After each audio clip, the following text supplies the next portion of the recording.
उनका नाम कमला देवी है। हम उन्हें कमली बुआ और पिताजी उन्हें कमली बहनियां बुलाते हैं। उनकी अवस्था इस वक्त 50 वर्ष की रही होगी। कमली बुआ पति परित्यक्ता है। गत 30 वर्षों से पति के जीवित रहते हुए भी वह विधवा का जीवन बिता रही हैं। धन्य है उनका धीरज और उनका चरित्र। जी हाँ दोस्तों, आज मैं आपको कमली बुआ की कहानी सुनाने जा रही हूँ। कहानी पसंद आए तो लाइक करिएगा और चैनल को सब्सक्राइब करिएगा। कमली बुआ के 20 बसंत गुजरने पर उनके पिता ने एक दिन सुंदर और सुयोग्य वर ढूंढकर कमली बुआ की शादी कर दी। कमली बुआ के पति बॉम्बे में रहते थे और एक कपड़ा मिल में तकनीकी पदाधिकारी थे। वे स्वच्छंद विचारों वाले थे। उन्हें अनेकों महिला मित्रों के साथ मित्रता करना और उनके साथ रातें गुजारना उनका शौक था। उनकी पसंद थी एक स्त्री के साथ बंधकर रहना उन्हें स्वीकार नहीं था, इसीलिए वह विवाह नहीं करना चाहते थे। पर उनके पिता के भावनात्मक दबाव के चलते उन्होंने विवाह कर लिया। ये सारी बातें कमली बुआ ने पति ने कमली बुआ को स्पष्ट रूप से बता दिया था। तब कमली बुआ ने इन सब बातों पर बहुत ध्यान नहीं दिया और माना भी तो इसे कुंवारे पर का दोष जो विवाह के पश्चात अपने आप छूट जाता है। पर ऐसा नहीं हुआ। उनके पति फिर उनसे नहीं मिले। जिस स्त्री को पति ठुकरा देता है उसे सब ठुकराते हैं।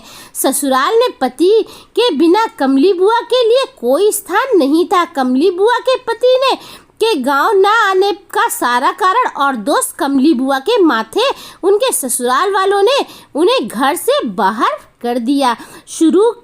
शुरू के कुछ साल कमली बुआ ने अपने माता पिता के साथ बिताए। माता पिता की मृत्यु के उपरांत भैया भाभी को कमली बुआ भार लगने लगी।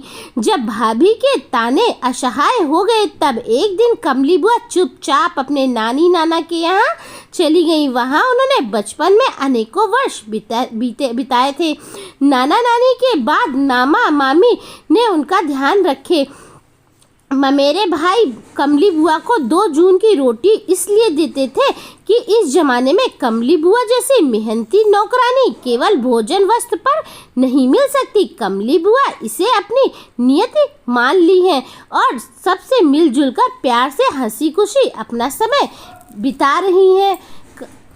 कमली बुआ के पति अभी अपने क्वार्टर पर कभी होटलों में काल गर्लों के सहारे मजे से बिता रहे हैं, कमाते हैं, खर्चा करते हैं। हर दिन उनके साथ एक नई औरत होती है। औरतों की कोई श्रेणी नहीं है। घरेलू नौकरी पेशा से लेकर कॉलेज स्टूडेंट तक कोई भी हो सकती है। कमली बुआ के पति ने अपनी सारी कमाई औरतों पर ही लुटाई है। रहीमन विपदा हु भली जो थोड़े दिन होए, हित अनहित ना जगत में जान परे ना कोई। इधर कुछ दिनों से कमली बुआ के पति को खांसी और बुखार रहने लगा। वे बहुत दवा इत्यादि लिए पर न बुखार छोड़ रहा था और न ही खांसी कम हो रही थी। बड़े अस्पताल में दिखाने और जांच से पता चला कि उन्हें तपेदिक हो गया है। यह एक छूत की बीमारी है और उसका इलाज महीनों तक चलेगा। तपेदिक का नाम सुनते ही कोई भी कमली बुआ के पति के पास जाने के लिए तैयार नहीं था।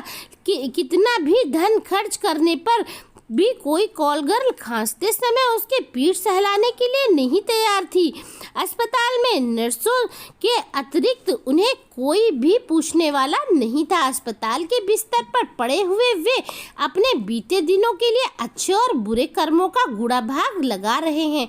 हिसाब लगाते लगाते वे अपराध बोध से ग्रस्त हो गए। अपनी इस स्थिति के लिए स्वयं को ही दोषी मान रहे हैं। आज उनके मन में बात जानने वाला कोई नहीं है। उनके अंतर्मन की पीड़ा पहचानने वाला भी कोई नहीं है। उन्हें मानसिक शांति नहीं है। उन्हें अब समझ आई कि धन से औरत की देह खरीदी जा सकती है, उसकी आत्मीयता या अपनापन नहीं। वे पश्चाताप की अग्नि में जल रहे। एक दिन अचानक कमली बुआ के ममेरे भाई के पास एक व्यक्ति कमली बुआ के पति का पत्र लेकर आता है। पत्र में अनेक अनेका बार अपने किए हुए पर पछतावा और क्षमा याचना करते हुए कमली बुआ के पति ने कमली बुआ को अपने पास मुंबई बुलाया है। याकायाक कमली बुआ के मेरे भाई ने पत्र में लिखी बातों पर विश्वास नहीं किया, परंतु कमली बुआ के कहने पर वे उन्हें मुंबई उनके पति के पास पहुंचाए। कमली बुआ के पति की कमली से आंखें मिलाकर बात करने का साहस नहीं कर पा रहे थे, लेकिन अपने धार्मिक व पारिवारिक संस्कारों से बंधी कमली बुआ ने अपनी पति को उनके सारे अपराधों के लिए क्षमा कर दिया और उनकी सेवा शुश्रूषा से उनके पति थोड़े ही दिनों में स्वस्थ हो गए। 30 साल कष्ट भरे जीवन के बाद अब कमली बुआ के अच्छे दिन लौट आए।